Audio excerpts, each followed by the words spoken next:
Can we play you every week at your place? At your place, not at iBooks, because remember you drew us at iBooks.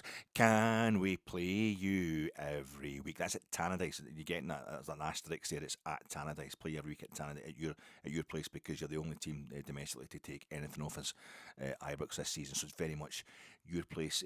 We want to play you. Thanks very much, Dundee United. Howard Hodgkin. Sir Howard Hodgkin died in his 80s. He was a part of that. I think it was the same episode. It must have been the same episode because it was all about abstract. Was it about abstract art? Modern art. And Howard Hodgkin was the second guy to win the Turner Prize. That same documentary, that episode of Alan Yentob's Imagine that I was talking about in the Gers post-match reaction pod when Clement suffered his first defeat as Rangers manager at Parkhead last season, just before New Year, around about the New Year period, the festive period, and I did this whole thing trying to distract folk. And I was going on about Alan Yentob's Imagine, and when he was talking to various kind of modern artists, modern art perpetrators, and as with any art that wins the Turner Prize, it lets people who don't really know a lot about art, or put it another way, know even less about art than I do, go in there and go, is that really art? Because it's a lot of stuff, it's just all patterns that Howard Hodgkin does as well, and it's just, he doesn't use canvas, it's just wood, and the frame is part of the painting as far as he's concerned, so the painting, the patterns and that, the different colours it uses, they all come out, all these different shapes and that, they'll come out and they'll spill out, continue onto the actual frame itself. And there's this moment in that episode of Alan Yentob's Imagine, which looked staged until you saw the look in the guy's face. He was already, I think he was octogenarian by this point, Howard Hodgkin. He's sitting in his studio and he's talking to folk, but he's got the paints all mixed and that. He always talks about how it's people think you just go up and do a few splodges in that shoe. It must be dead easy doing abstract art. And he's like, no, it's not that at all. You've got to sit and feel it with it. You've got to come up with inspiration. He doesn't want to really talk about his process, but Alan Yentob in the voiceover narrating his own interview. And then an amazing thing happened, never recorded before. A moment, a masterpiece is actually conceived when Howard Hodgkin has been sitting there and listening to Yentob and obviously switching off and going into his own head. And he's looking up at he's just looking up at the walls and he's looking at the light in his studio and he's thinking, I've got it. A moment of inspiration, he goes and he just gets a paintbrush, grabs this big, it's a cracking big, massive brush. I don't understand these things, but it's like I don't know.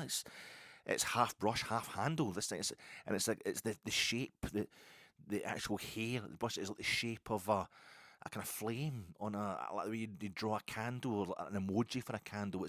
And he gets it and he just dips it in the paint. It's pure red, really massive red, and he goes up and he's got one of these wee tiny kind of almost shoebox sized frames, and he just right in the middle and he splodges this right across, and it cuts across the actual frame of the canvas would be, but there's no canvas involved, and he just like that's that, and you're like, whoa, and you can just think anybody who's thinking what a lot of pretentious shite that would be them, and they go, he's just went up, he knows the cameras are on him, and he just went up and he's picked up a paintbrush and he's went splat one splodge on a bit of wood. That's genius. That's going to sell for like $500,000. That's a total con. It's a lot of woke nonsense, and maybe it's walk nonsense as well. I don't know how he mixes his paints, but it's just, and I thought that's what it was. That's genius. He just went up, and you could see, yeah, that is actually quite amazing. Yentob, fair play to him. I think that did actually just happen. It wasn't, Howard Hodgkin. You can't fake what he's been doing for his entire career, and he did seem to be possessed by something very convincing. And he got up there and he just hit that. And it's like that is actually pretty intense. That's pretty cool, and that's what it was today, wasn't it? Complete with a big red splodge right at the end that everybody's talking about. We hit the woodwork, they hit the woodwork once, twice, hitting the frame. It was spreading out onto the frame. It was just you're sitting there, you've not seen it. We want to see it in a away win. We want to see us coming from behind. We want to see Jack Butland coming back. We want to see Dessers cutting loose. We don't want to see Dessers or Igaman. We want to see Dessers and Igaman. What's going to have to all happen today? Just Howard got up out his seat and just splodged red card at the end just to add to it. Keep us salty. We're not going to get get all kind of relaxed and relieved. Oh my God, we finally got a fourth away win, a domestic away win this season. Oh, that's great. Let's pat ourselves in the back and all that. It's just a kind of, what a bastard sounding off Dio. That's out of order. I know the manager's raging, barely shakes hands. How many times this season have we seen, since, in last season as well, obviously since the moment Clement arrived, the opposition manager at the end of the game, he's almost like, it's kind of embarrassing. You're waiting for the opposition manager to go, "Gonna get after me, mate," because he's wanting to hug them and then talk to them face to face, like right up close and all that kind of, like he's pouring his heart out to them. Maybe he's just trying to absorb their souls and get inside their head. This is the political battle he's starting. He's going to have more influence across the whole of Scottish football. He'll start getting the favours and all that for the other managers. I'll loan you that player, Philippe, or whatever. I'll take that boy off you now and we'll play him a couple of times this season, but make sure he's crap against Celtic. Maybe that's what he's trying to do. But the day just like, I think he's too sporting something. I think we sometimes think he's too sporting. He barely shook hands with Jim Goodwin and he's signalled up to the director's box. None of this, yeah, we've done it, get it up, I can win at away. I'm sick of you all slagging me for nobody way to win away games. It was like, what was that all about, man? I don't know if it's the directors. He's saying, get them sued, get onto the SFA. Maybe it's Patrick Stewart he's telling. He's raging, we've won, we've got it. This is your fat egg post-match. This is your fat egg post Rangers having lost their first game of 2025 away at a United on Thursday night, have today won their first away game of 2025 at another United, and unless Ross County get a real move on in the league this season, or unless we draw St Johnstone in the touchwood that we get past Queen's Park in the quarterfinals of the Scottish Cup away at McDermott, this will be the only team that we beat domestically away from home twice this season. Reaction pod coming to you in association with Gersnet. Check out Gersnet tonight, 9:30. Scott Bradley is hosting, excellent host. Stuart Weir, absolute legend of a guest, and some fat, specky, baldy, verbose tosser is going to be on with them. But they'll be keeping them. They'll be making the show worth watching. So tune in there, Gersnet tonight. 9:30 coming to you in association with Gersnet, and I'm also coming to you in association with Holt. You see a Holt at Tannadice, you only think about one thing, don't you? Holt McCallany, the beast in shot collar. That's Holt McCallany. What else is he in? He's in the Lincoln Lawyer recently. He's playing Detective Bishop. Shoots himself at the end of that. So don't tune into that if you haven't seen it. He's Mindhunters. Why did they stop doing Mindhunters? That Mindhunters are flipping tremendous series, absolutely phenomenal. Holt McCallany's brilliant in it. Really just a kind of brooding, slow-paced, fantastic, intense, really layered performance. And also he's Jessup. He plays the Marshal Jessup in Black Hat by Michael Mann. Not his best, not his greatest film. Don't whisper that. Don't be slagging the man, Michael Mann. But that's 10 years old. Just had its 10th anniversary there. Black Hat of being released, and Holt McCallany, he's in that. I'm coming to you. My name's Alec Anderson. Don't call it a comeback. I've been here for years. I'm rocking my peers, putting suckers in fear, making the tears rain down like a monsoon. Listen to the bass go boom. But it was a comeback, wasn't it? I mean, we ended the game with Inciala and NCO and Insurrection. They were coming from behind. You better have a better sense of direction now that we're finally starting to knock up the points away from home as well. We've turned it from being, starting the day,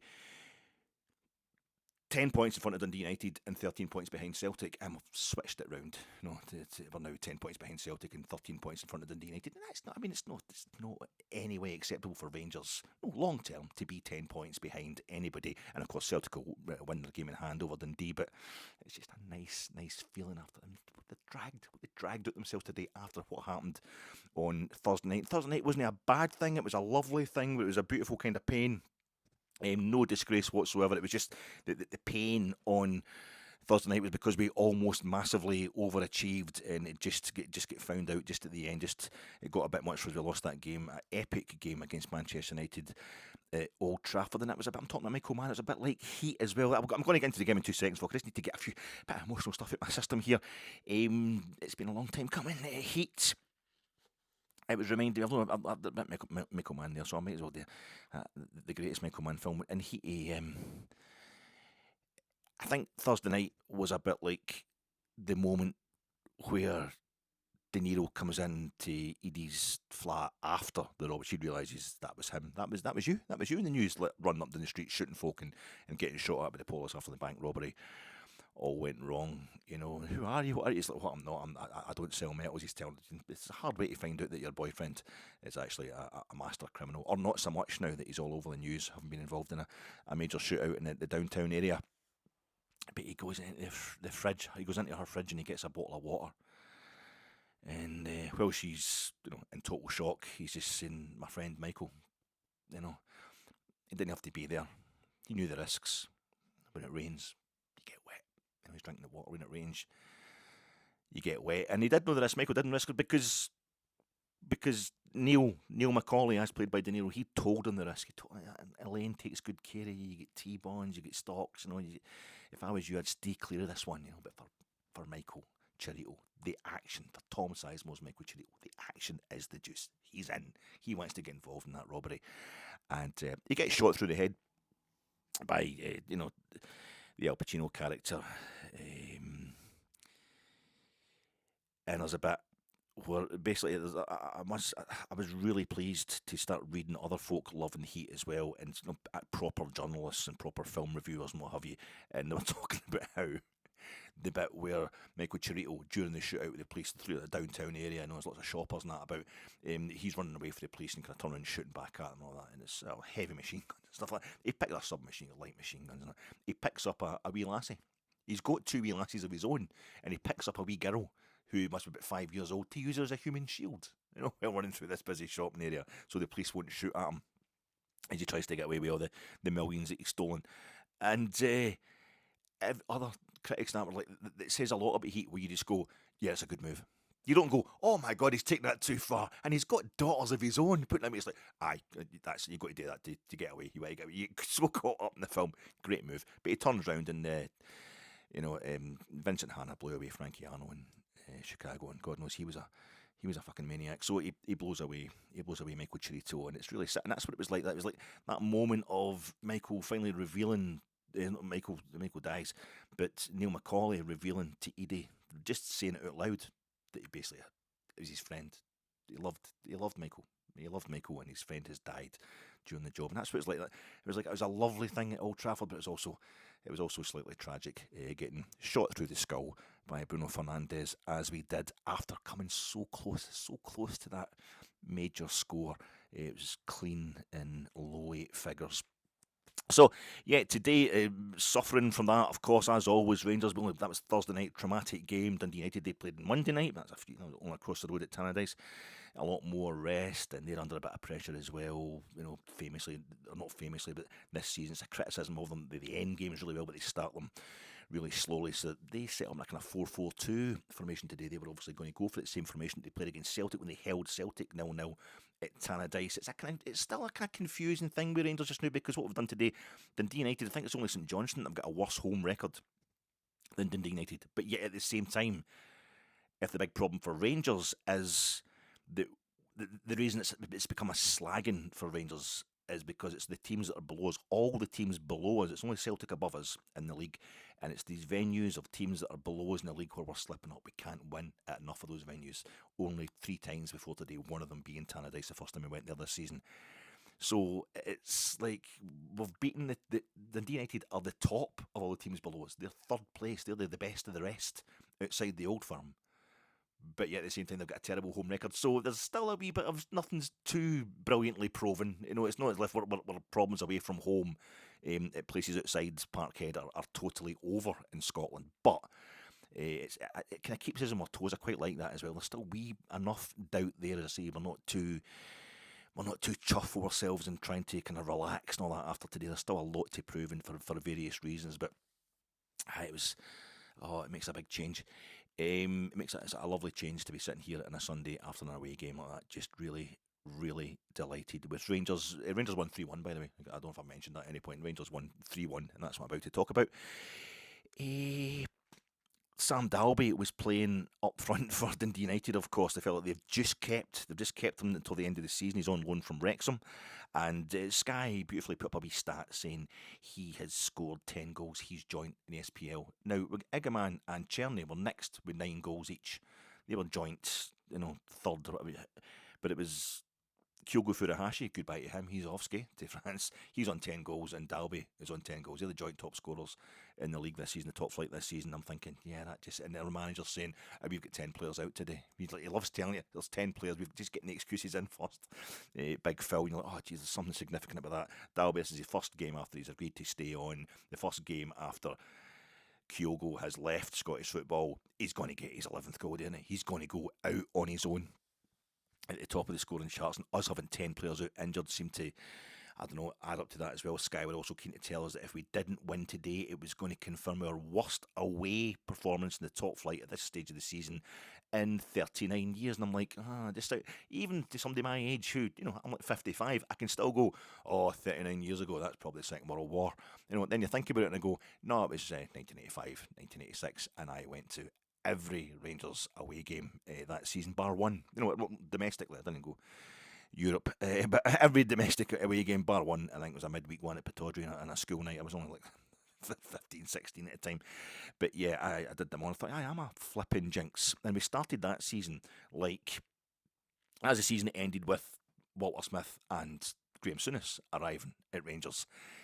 But it began with Rangers starting the season like Aberdeen have started this one, storming our way up to the top of the league now, and just like getting crowds of 27,000 turning up at Ibrox with such a sense of belief. I was going mad with belief. I was just a young guy at the time, and ironically, it was ended by Aberdeen. They came to Ibrox and they beat us 3-0, going on 10-0, and Craig Patterson and Shuggy Burns would get sent off, and the East Enclosure ended up on the park, and the Poles are getting involved in that. It was mad, but that was it. It was all Aberdeen were the reigning champions that season, but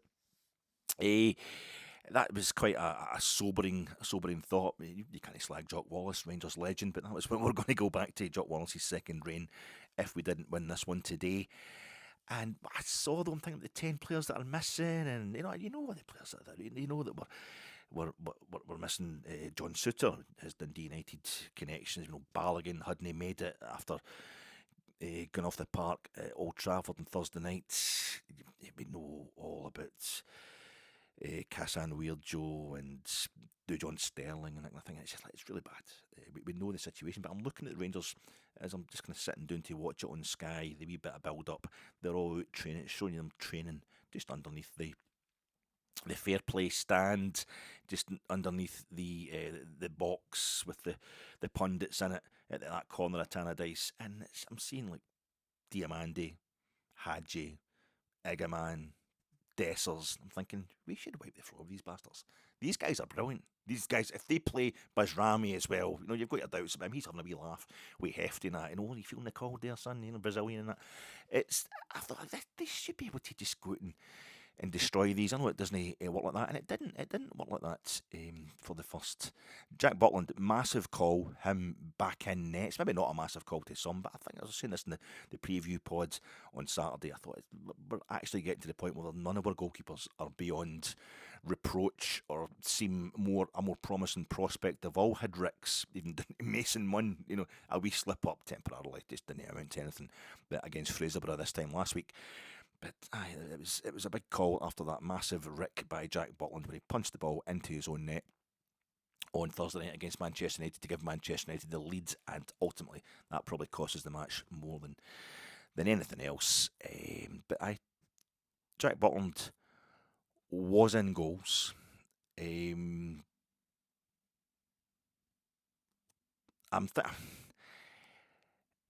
Our away domestic form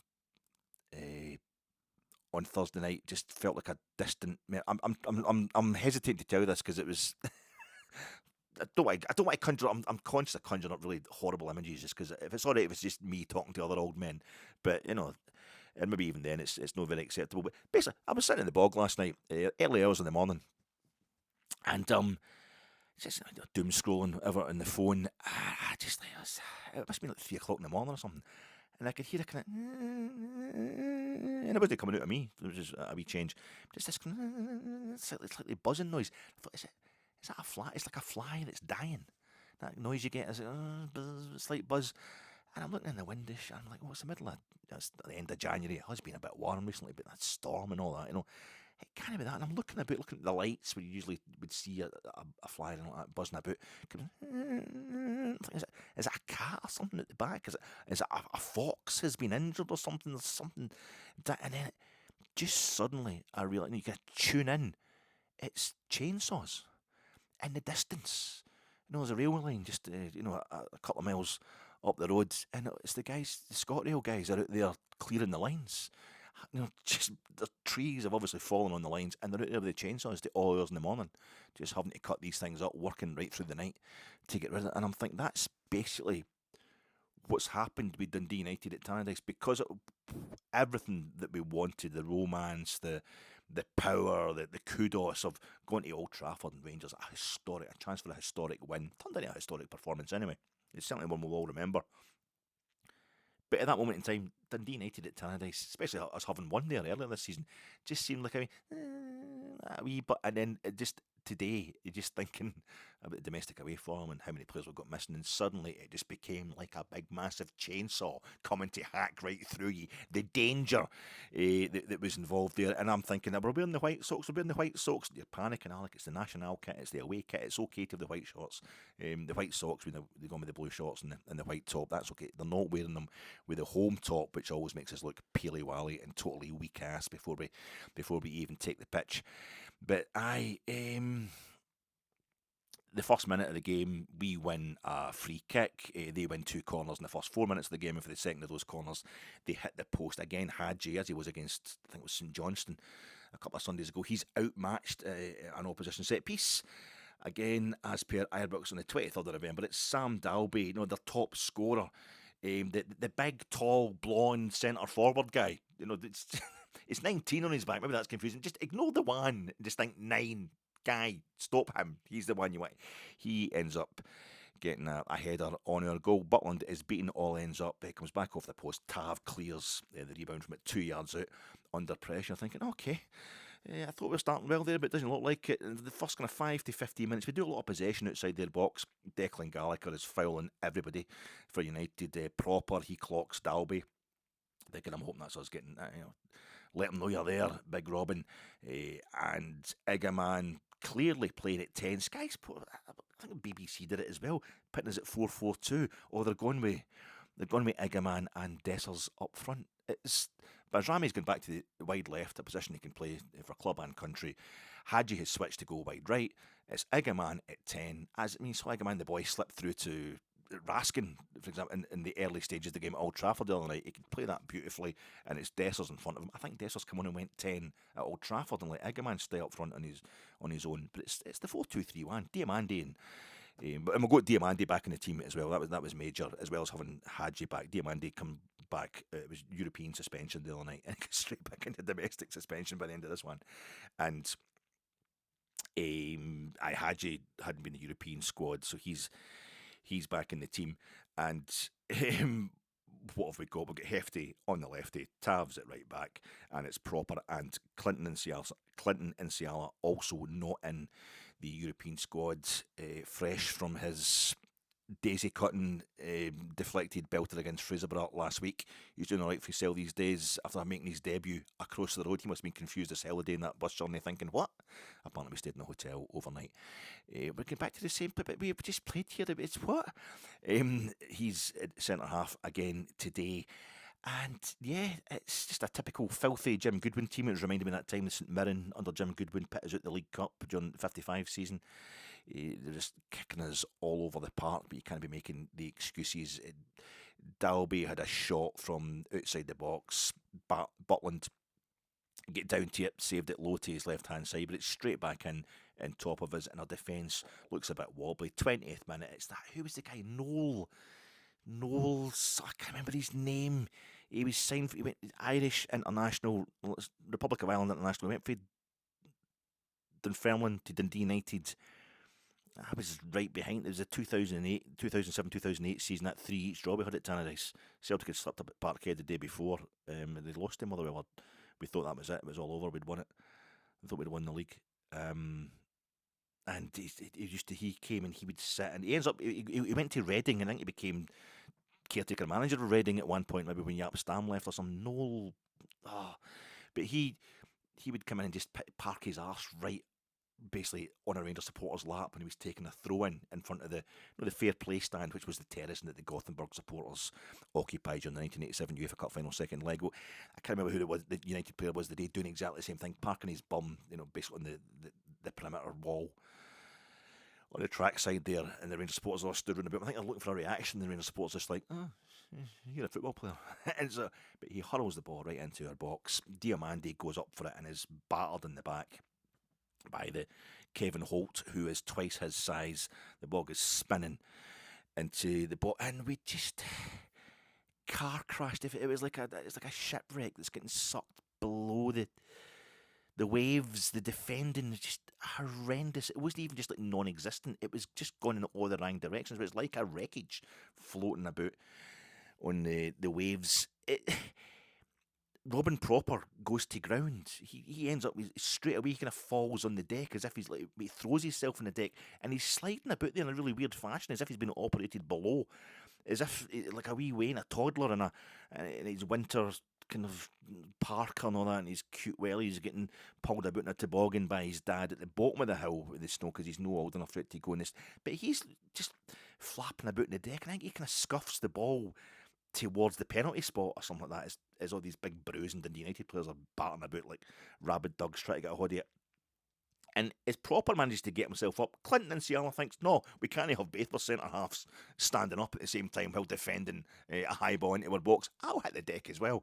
So he goes down as Proper's getting up, and he's trying to slide and stop the ball as it's bobbing about, and it's too late. He's trying to stop it. Dalby gets to it first. Good finish by the fella. Great poacher's finish. I think Wrexham are quite happy to let him be loaned out to Dundee United for the rest of the season. Have a look at that guy. Have a look at that fella. Although we have got our own goal scoring options, as the game would later prove. But it's a terrible, terrible goal to concede. And we're 1-0 down, and I think it's the 22nd minute that changes it. You didn't maybe know it at the time. I felt, yeah, that's needed. Diomande had been booted a couple of times already early in the game, and he gets booted again right in front of Nick Walsh. Just stuff happened right in front of Nick Walsh, and he's on his arse again for the third time in the game, or fourth time if you include Holt going into the back of him during United's goal, the build up to United's goal. And he's just looking up at the ref like he's injured. He's lying there in a bit of pain, and he turns round, and is the ref telling him to get up or something like that? I think it's Nick Walsh. He was going to go for him. He's raging, or was it the player that had hit him? Had maybe come in.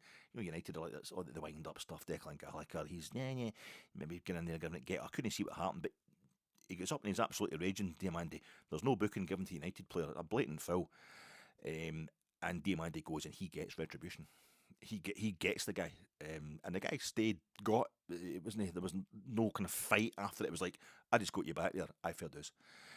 And I've always loved this about Dio. I've always loved this about Diomande. I've said it in this pod a million times, and folk kind of, I don't care how much he wants a fight or how much he hates getting beat. If he's not good enough, he's not good enough. I think he is good enough. I think if we can't make use of Mohamed Diomande, there's something wrong with us. He gives us that.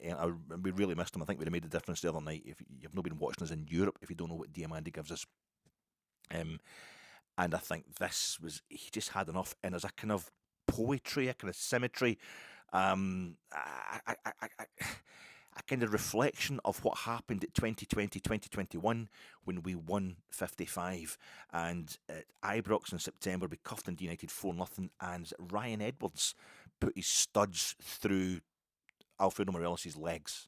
You could see white skin under pink skin under Alfredo Morelos, the stud hole that had been put in Alfredo Morelos' black leg. That game, it was absolutely disgusting, and the guy got booked. It was a booking. This is the pre-VAR days. And later on that season, Rangers ended up the season unbeaten. But Tannadice, it was a tough ask. We only made one trip there that season. They finished in the bottom half of the table. And we went, did we go 2-0 up? We beat them anyway. We beat them 2-1. It's quite a narrow game, quite a tough fight of a game. And Alfredo Morelos elbowed a guy in the face Mark Connolly, he gets up and he elbows him in the face, and it's the pre-VAR days, and Alfie gets cited retrospectively, and I think he gets a retrospective red, and it was kind of a lot of chat about, that was stupid, that was daft, Alfredo Morelos, indiscipline again, he's going to cost himself, blah, blah. But no, we need this. Apart from it, he knows better than anybody else what these bastards are going to do to us if it goes unchecked, and if the referee won't do something about it, you have to do something about it. I know we're supposed to be playing a better game. We're supposed to be enjoying that. We're supposed to be enjoying big cloggers, big lovable lummoxes throwing themselves into us, and we're the nimble-toed dancing queens. We're going to just knock the ball round about them, and they'll get a red card, if anything, if they make any contact at all. Well, it wasn't working out like that at all, because we're maybe a bit slow starting these games on a Sunday lunchtime, but also everyone we'd been through at Old Trafford, etc., and we're just down to the bare bones squad-wise. Dio went out there and lived that game on the edge, and United were kicking the shit out of him, and he kept kicking them back. And we know what end. We'll talk about what happened right at the end of the game as a result of that, maybe a hangover of that. But we need that at this point in time. We are not winning when we go to these venues, and it's that whole thing of you worry, and it's so simplistic. It can't be just that. But there's times you think we've got a foreign manager, we've got a lot of foreign players. Do they not get the fact that these bastards hate us? What bastards? All of them. Everywhere we go, it's just, we're not getting into sectarian stuff and all that. There's a lot of that, but Aberdeen's hardly, it's hardly Rome, it's hardly Coatbridge, it's hardly Barhead, but it's not about that when we go to Aberdeen and we go to various places. It's just, you're a big team. You're one of the biggest teams, massively bigger than most other teams in the country. You're hated. They want to beat you.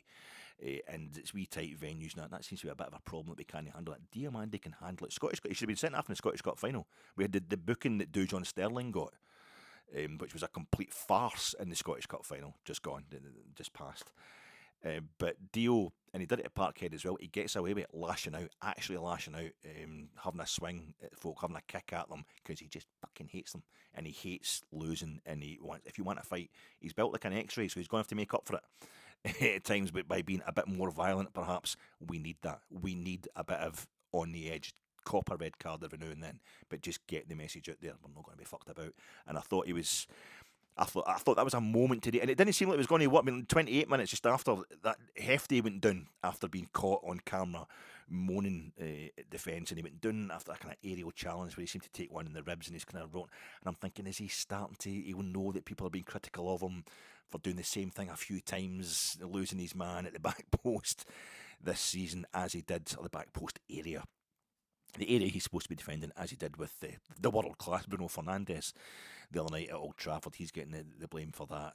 Maybe it's starting to get to me. He's wanting to cop out. Are we just not able to take this? Is this going to be a disaster? We can't go over this hump of away games, domestic away games. We can't take the intensity, and we can't take the grubbiness of them. We can't take that kind of get down and dirty with it. I love that kind of football. As much as anything else, if I was Dundee United, I'd be getting into all that as well. Make it difficult, make it clammy, make it unpleasant, and Rangers have to have something that can rise above, that should really enjoy it, as I say. But I thought it was still going to be a problem, because, and Hefty didn't go off, but it wasn't even that we had the kind of like the forward going momentum and cutting edge that we had at Easter Road when we drew 3 each there. But they would eventually, they would catch us in the counter, and they worked to how we couldn't defend against them. It wasn't even like we were really blunt edged at Dens Park, just across the road, just after Christmas, just after beating Celtic on the 2nd of January. That couple of away games, the game after we played Hibs at Easter Road, it wasn't like we were doing that lots and lots of possession.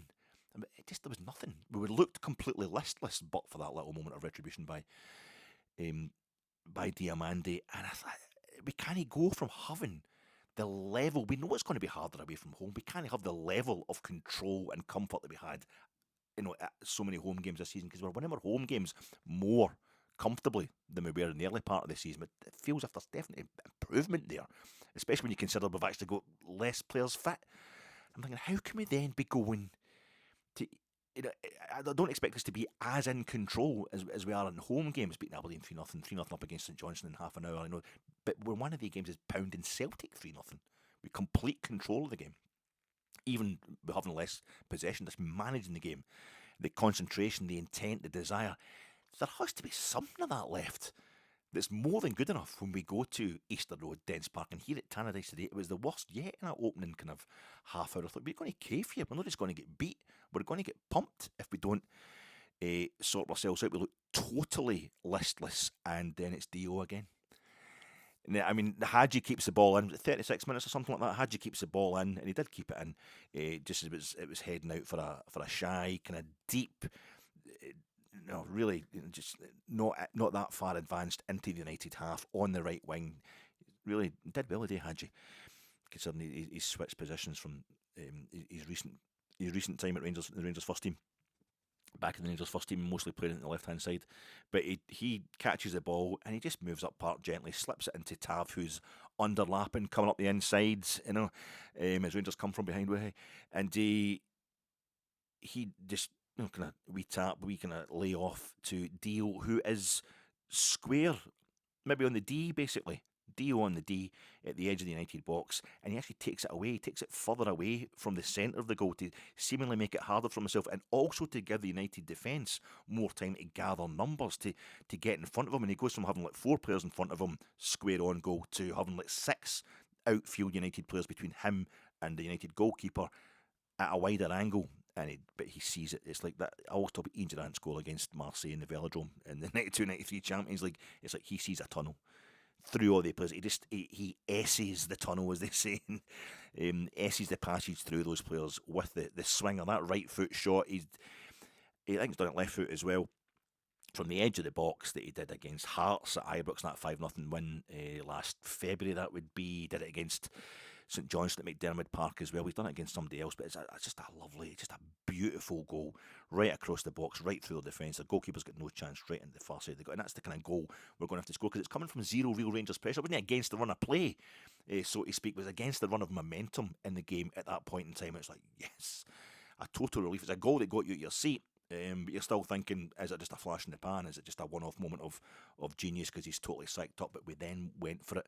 It was a bit messy. It wasn't Dundee to come straight back at us. It's one each. Absolutely beautiful hit. Ferry get booked 2 minutes later for hitting Igaman. Igaman starting to get the moves. Anytime he gets the ball, he's just capable. He's dynamite. Igaman, he really is. He's electric. Absolutely electric. Electric dynamite. I don't know how that works, but I was getting worried about our players. I was happy every time a United player got booked for obvious reasons, but mostly because they're going to injure us. They're out to injure us, and every time they got a booking, there was less chance we're going to kick our players hard the next time. I was worried about Igaman because he was starting to turn them inside out and all over the park. They come back at us with increasingly dangerous breaks. It wasn't a possession play for Dundee United, but they're breaking on us again.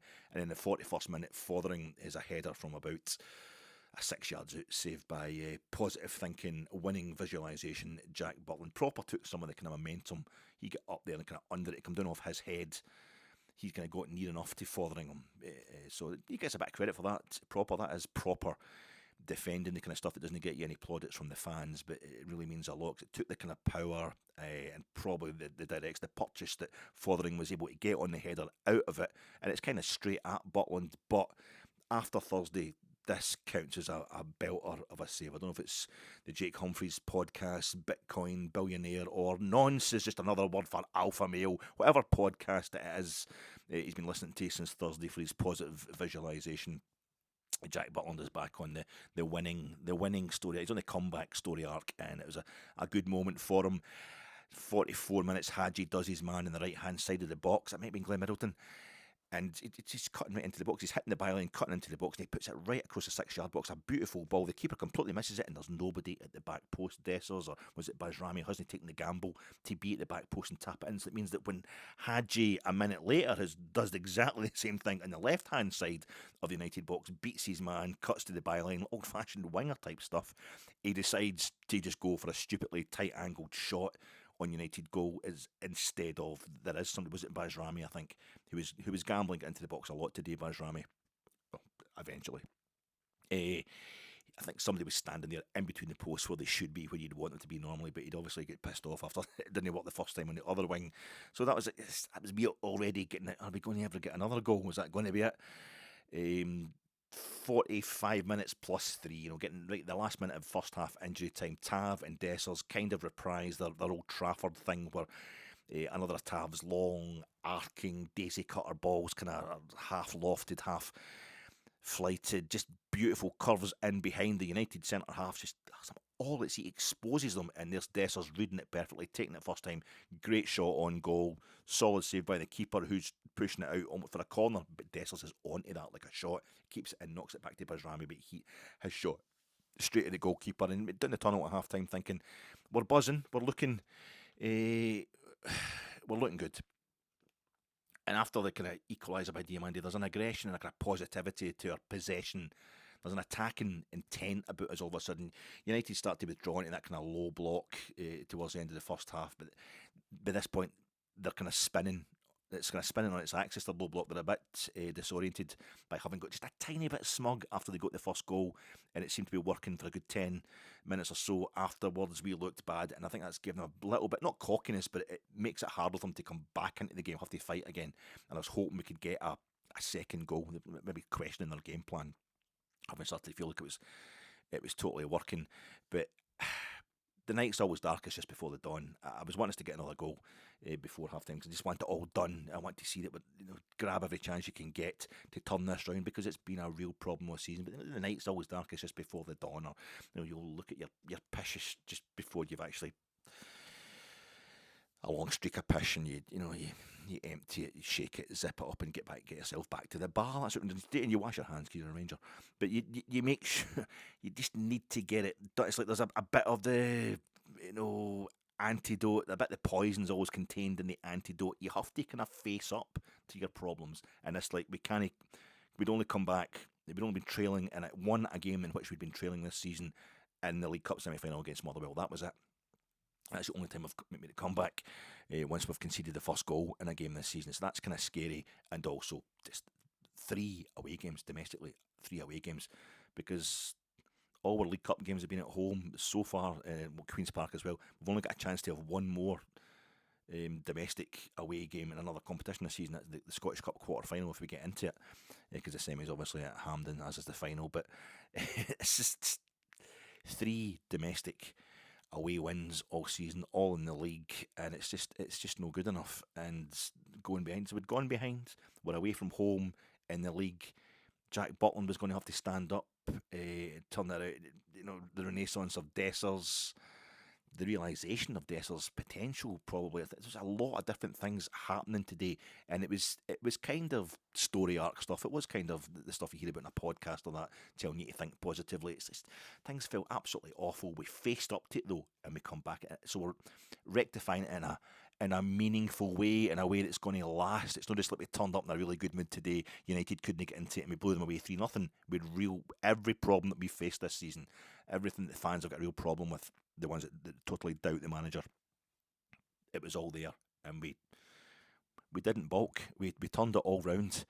49 minutes, the second half, no changes. It's only 4 minutes into the second half, 2-1 to Rangers. It was as a corner, won a corner, I think, out in the right hand side, and as per it came to nothing, but it ends up getting recycled to Hadji in the left hand side, and he just walks into the box and he stands upright and he has a look. He just has a look as, maybe the one thing we've been failing to do is just take that extra pass. But Proper hasn't bothered leaving the Dundee United box after coming up for the corner, and Hadji just finds him. Nice wee barely bent ball, simple looking, and he makes it look simple, Hadji, into the area of one Robin Proper, who his debut was an own goal for Motherwell, scoring for Motherwell at Hampden in the league. And he goes in and he scores. He scored against Celtic in that semi-score, and this one takes a deflection. It's crazy goals he scores, but he does score. Big Robin, kind of in keeping with his character, he just volleys the thing, and Kevin Holt McCallum, it makes you always think about shot caller and the beast, Kevin Holt, he gets a touch on it, but Proper was shooting, and I hope he gets the goal, and he runs off, big cheesy kind of Turkish teeth smile, really enjoying it. And I suddenly realised who it is he reminds me of. Maybe I've said this before, but I thought I was realising it for the first time today. It's Dylan. He looks like Dylan. That kind of slightly dense look in his eyes, but the big cheesy smile. And I don't mean Dylan like Sean Dillon, who was in the gantry, the temporary gantry that Sky have arranged in that corner that Proper's running towards, between the shed and the fair play stands and the Jerry Kerr and that right wee corner in there, right, the L, the crux of the L of the Rangers support today. It's Dylan from Modern Family, Haley's boyfriend. If you watch Modern Family, Dylan, the kind of dense boyfriend type, he's a spitting image of him. Maybe I'm just imagining that, but maybe all young dense American guys look the same. But that's it was reminding me of, and it was making us all giggle. It was lovely to see us go in front, and it took me like precisely I think 2 minutes to start panicking that was just going to be part of the. It's going to end up 2-1 or 3-2 to Dundee United, just a mad game. Because the break was on, Iggerman played in Dessers beautifully again, but Dessers couldn't quite get on the end. He couldn't quite get round the keeper, and we lose the chance to have a quick couple of goals and get a 2-goal lead, which I'm greedy for. We want that, don't we? We're sick of the worry of watching all these away games. Dundee United 52 minutes, they get a free kick into our box, back post. The flag went up, but I think VAR might have overruled it. Eventually, they nod the ball across the face of our goal, and they hit the post. They hit our post there, they hit the woodwork again, and it's just the defending just it's a simple ball lofted to the back post and we can't defend it. So you're like this, we're just taking the lead, but I'm already straight back to worrying like hell again. The break is on again, 2 minutes later. Again, it's flagged off, but it looked tight. And you're just thinking, we have failed to put the game to bed. United are going through our goal again. Tav gets booked. Glenn Middleton, I don't know, something, an ice cream van must have went past or something. I'm sitting watching this in Sky. I looked away, and when I come back, Tav was getting booked and was waving his finger. He was waving his finger at ex-teammate Glenn Middleton, so I don't know what happened there. I need to double check that one. The captain getting booked though, kind of summing up how kind of tense and end to end, and it was an entertaining game if you're neutral, but who the hell's neutral? Iggerman had a shot, saved down at the left-hand side by the United keeper 57 minutes, and then it was an exact, like a carbon copy of Butland's save from Sam Dalby into the same goal in the first half. Declan Gallagher, who prides himself in being a sneaky bastard. That's his métier. I'm getting in folks' faces. Livingston, Motherwell, whatever. I love winding up folk. Oh, there's that Alfredo Morelos a bit tempestuous. I'll get in his face and slag him off, and that's my life made. We're supposed to believe that he's got no idea that he's handled the ball in the box. It probably wasn't there. It hit his hand anyway. It was declared accidental pretty soon, pretty quickly by VAR. But that's my problem with penalties. The handball rule, sorry for penalties. Professional footballers, their peripheral vision, their instincts, absolutely different level. And a sneaky bastard would handle the ball in the box the way Declan Gallagher did today. But we don't get penalties this season anyway. Paranoia.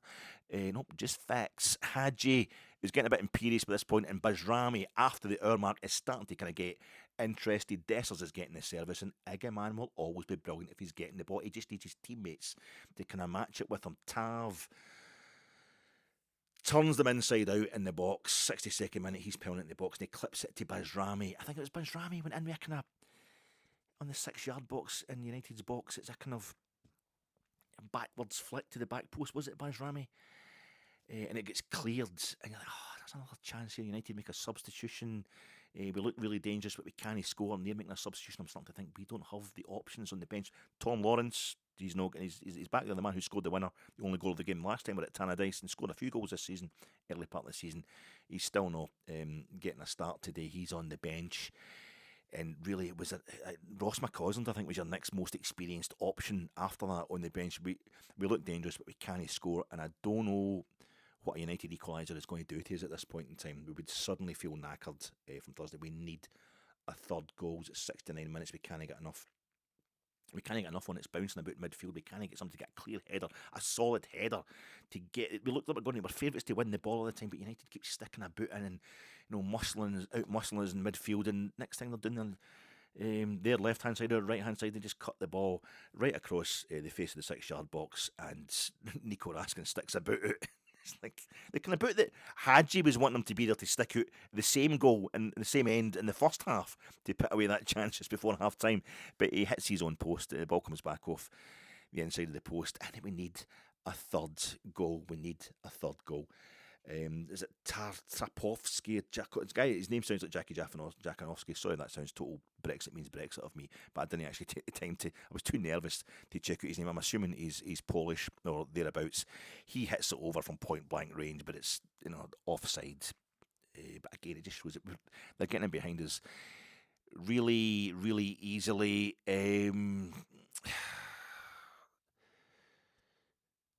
Proper goes down 71st minute, and Raphael, he's injured. Proper's injured, and it's like, yeah, centre halves are going to go off. That's what happens. That's how we do. Centre halves be injured all the time. So he's sitting in his arse. Proper. The trainer's on looking at him. It looks bad, and then the camera's cut to Rafael Fernandez, who's supposed to be going through the Igaman slow track into the first team. He's no played first team football. Nsiala was supposed to go through that slow track as well. They're not going to get anywhere near the first team, these guys, says the manager. And next thing, we're showing him the tactics board. He probably can't even speak English yet. And it's just, what are they showing him? What are they showing? He's stripped and he's ready to come on. The young fella I've just got on loan from Leo, centre half, and what are they saying in the tactics? It's just be a big picture saying, head it away, head it away. I'm sorry, that's really atavistic of me, but he's probably not understanding what's going on, thinking, just get him on, I fancy a game here. I was very relieved when Proper got back up and Rafael Fernandez did not have to come on and make his debut, as Rangers seemed to be getting a bit listless again. Hanging on to a narrow 1-goal leads. Gallagher, our favourite Declan Gallagher's booked for taking out Igaman, as Igaman's threatening to pile through. That's, again, he wasn't injured by that one, Igaman, but they're doing that thing of spreading the bookings around so none of them get sent off Dundee United, but it meant, right, he's not going to get kicked next time by Gallagher as well. But it was because you knew Gallagher, Igaman, if he beats him even kind of halfway in the United half, he's going to be in, and it's going to be a disaster for them because the me man was potent today, Hamza. And around about 75, 76 minutes, I noticed that our energy has dropped. Are we going to do this thing again? That we did, particularly Paisley and Fir Park, the 2 games between Christmas, the 2 away games between Christmas and New Year, where we did it up at Pittodrie as well in the early part of the season. We lost up there. We get back into the game, we score a goal or even 2 goals. We did at Fir Park. Got to push on, get the winner, got to push on to get the winner, and then we just drop off and the opposition come back at us, or they manage to see it out for a point or something like that. Are we going to do that again? And it wouldn't surprise me this time because of everything we've been through during the week and the lightness of the squad just now. And Sky, right on cue, threw up a stat saying that Dundee United, it's only Celtic have scored. I think it's only Celtic. They're second best in the league in the top flight for scoring late goals this season. And we're more of an early goals kind of team. So that was nice. That was me starting to slowly cack it again. And United make a double change as that stat comes up. So they're starting to freshen things up. Again, we don't, because our bench just isn't that great. We had the ball in the back of the net in the 82nd minute, but I didn't even get excited. I didn't know how offside it was, but I just had the feeling it's just too much to ask for. It's too good to be true. By that point in my head, the script was complete. There was going to be a late equaliser from the D United. It would be a late equaliser, or if they equalised right now, they're going to score a late winner.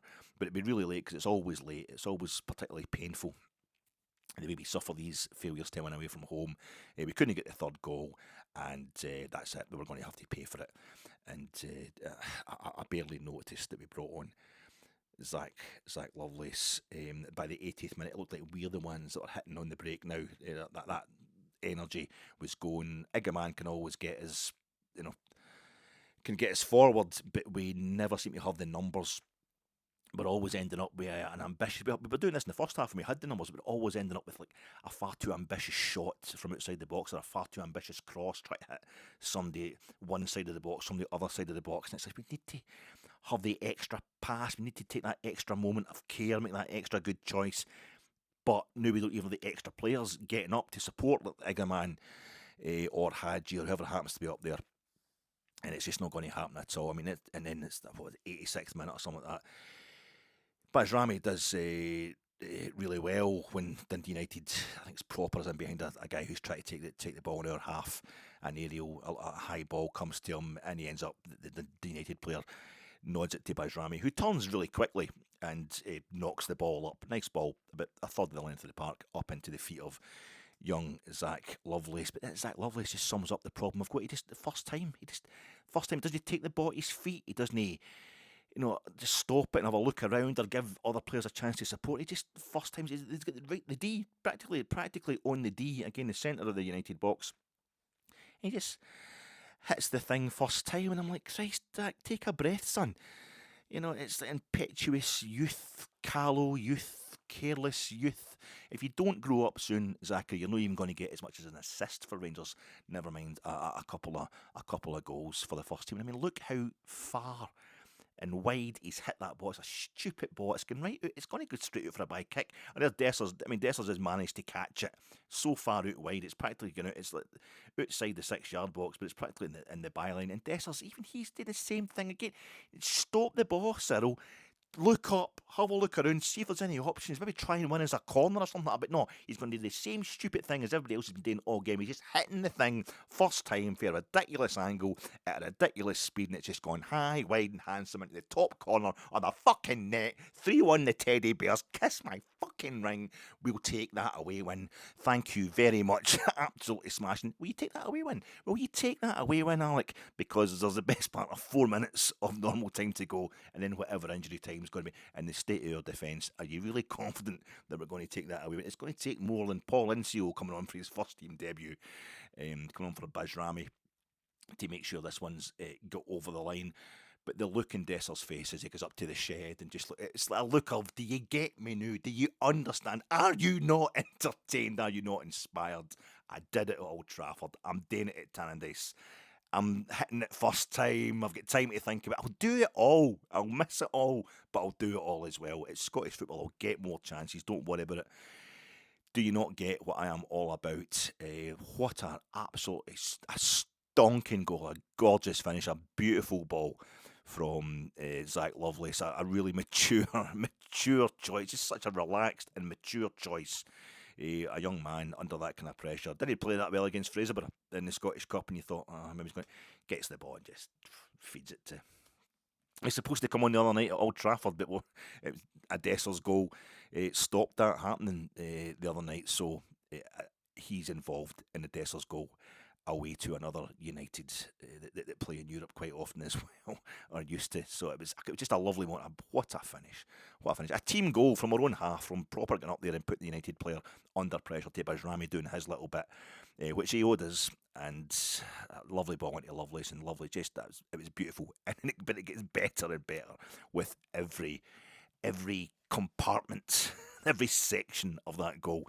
And it ends with the best of the lot, with Dessers just firing that thing across the keeper from a ridiculously tight angle right in the top corner. A fucking beauty. And it was to confirm that we are winning on the road again. We have lost 4 away games in the league this season. We have drawn 4 away games in the league this season.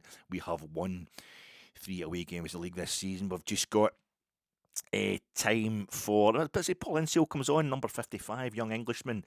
And it's nice because it was an Englishman that was our manager when we won 55 and we lost. He was still our manager when we lost. We're unbeaten record in the league at Tannadice the following season. And then Gio was the manager when we drew there 2 each amid the smiting of Borussia Dortmund. And that probably ended up costing us the defence of 55. So a nice moment for Paul Incio there. And Nick Walsh just decides to get involved in the game, and it happened right in front of him. Diomande, he hits the post. He hits the post, but he's been hit a couple of times. Diomande before this again, a couple of bad tackles.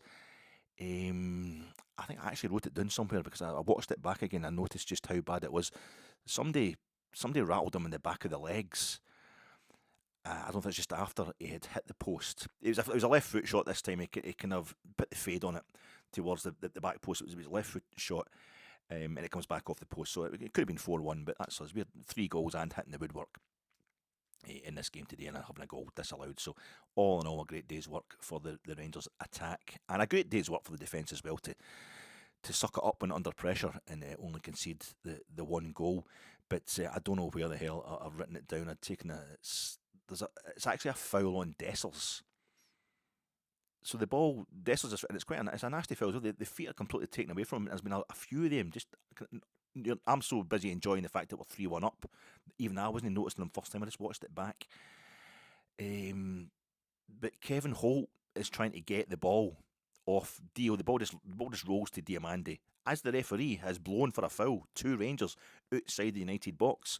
So Dio's just, I'll just take the ball here, then I'll just control. And Kevin Holt's right up behind him and give him a wee push and what have you.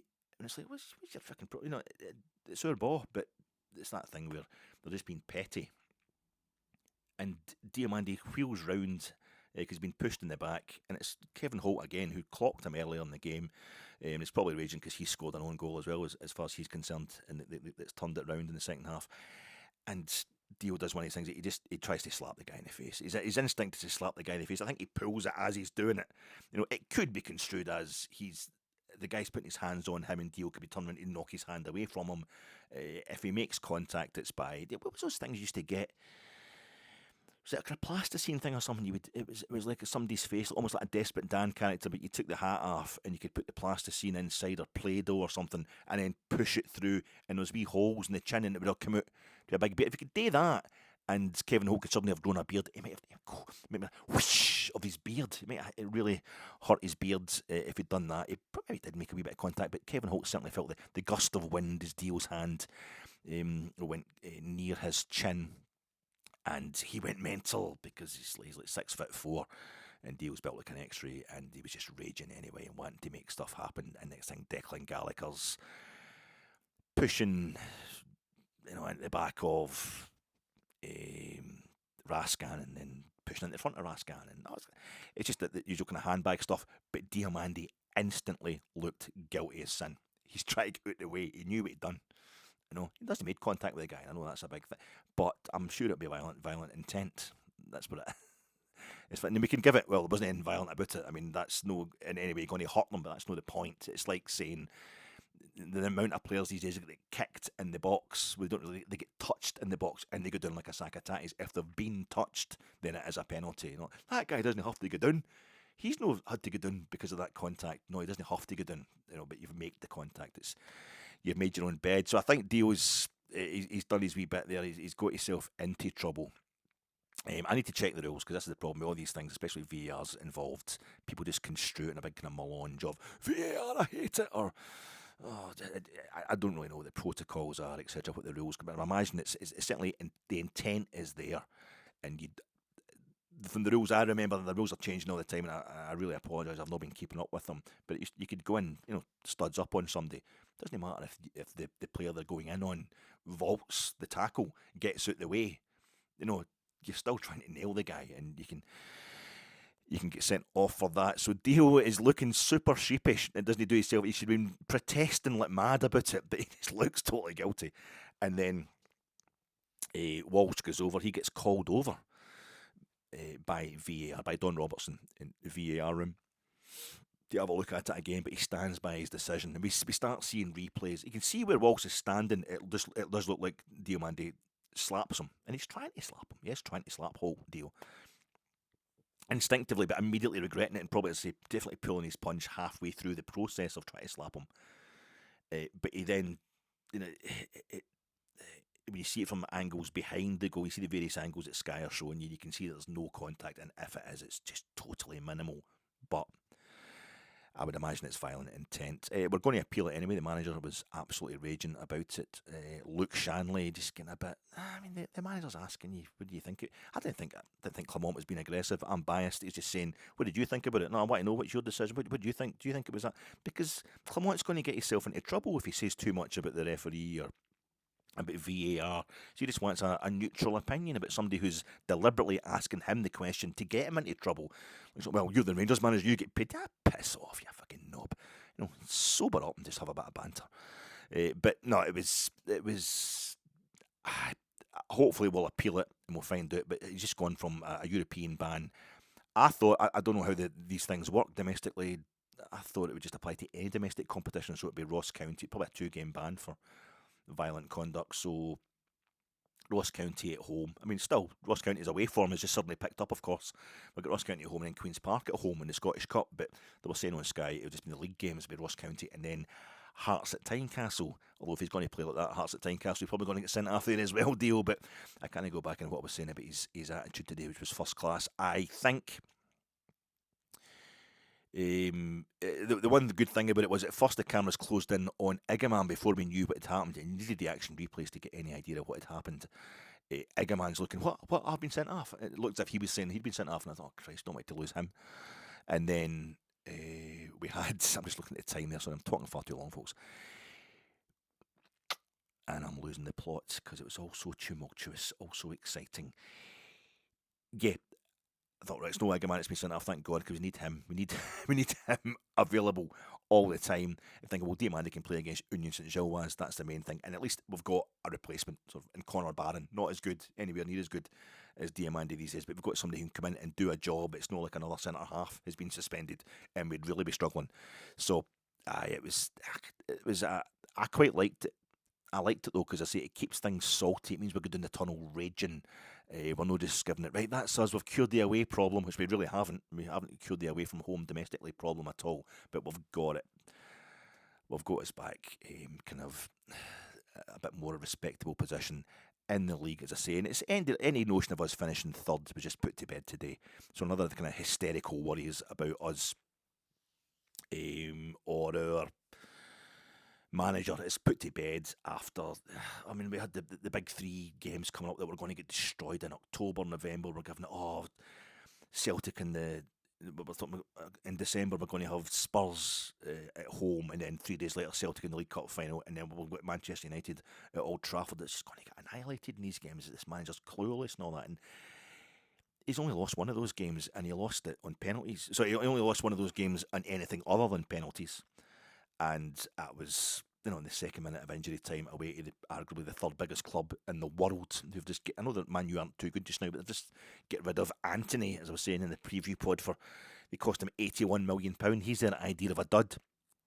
They're just a big spending behemoths, Manchester United, in financial terms. So it was a major, major achievement to take it so close down there on Thursday. And the home games, let's say about 3-0. We're scoring 3 goals or more, and all were home. The 4 home games we've played. I know one of them was against Fraserburgh, but 3 league games, and one of them was against Celtic. It's 3-0, 3-1, 3-0 against Aberdeen, 5-0 against Fraserburgh, and then we didn't lose any of the away domestic games. We've lost, to say, right at the death at Old Trafford in a big glamorous European game, and then we've come back today and just blown away Dundee United and knocked it back. So we've got a kind of par away from home performance: 4 wins, 4 draws, 4 losses. And we can tidy that up as we get towards the end of the season, hopefully. But it's just that ball went in the back of the net from Dessers. It was just the Anfield bench. It was Rafa Benitez. That's it. It's over. It's done. It was great to think we're actually going to win here. We're going to get to enjoy the last 5 or 10 minutes. But I felt as if there was a kind of, a poetry when Alfredo Morelos gets cited retrospectively for that elbow on Mark Connolly at Tannadice. What would that be? Just over 4 years ago. And Diomande, we are now going to be appealing what happened to him today when he got the red card during the game. And VAR was involved. VAR was around this time. It wasn't around when Alfredo did what he needed to do to Connolly. But I think it summed up. We just got a little taste of Rangers finally getting the kind of no chillaxing, nice and kind of angry, that kind of vindictiveness to a wee edge to it. Just Scottish. Just get used to Scottish domestic football and the attitude you've got to do. We have come from behind, as they say. A great day's work, and once again pushing through into a better, yet again, patch of form. The manager was just winning home games by single goals and all that, and Hibs were missing penalties at Ibrox to let us away with it earlier in the season, and now it's, we're winning by 2 and 3 and 5 goals at the home games at the turn of the year. And we're off to a big Belgian love-in on Thursday, with a few more of us having a bit of a love-in, more of a love-in with our big baldy Belgian manager. I'll be on Gers Night, folks, at 9:30 tonight. If you're in any way interested, hope check out Gers Night at some point, please. The Sunday night pod, not just for me, obviously for Stuart and for Scott. They'll be giving the good patter. But enjoy your night trips. Away win for the Rangers.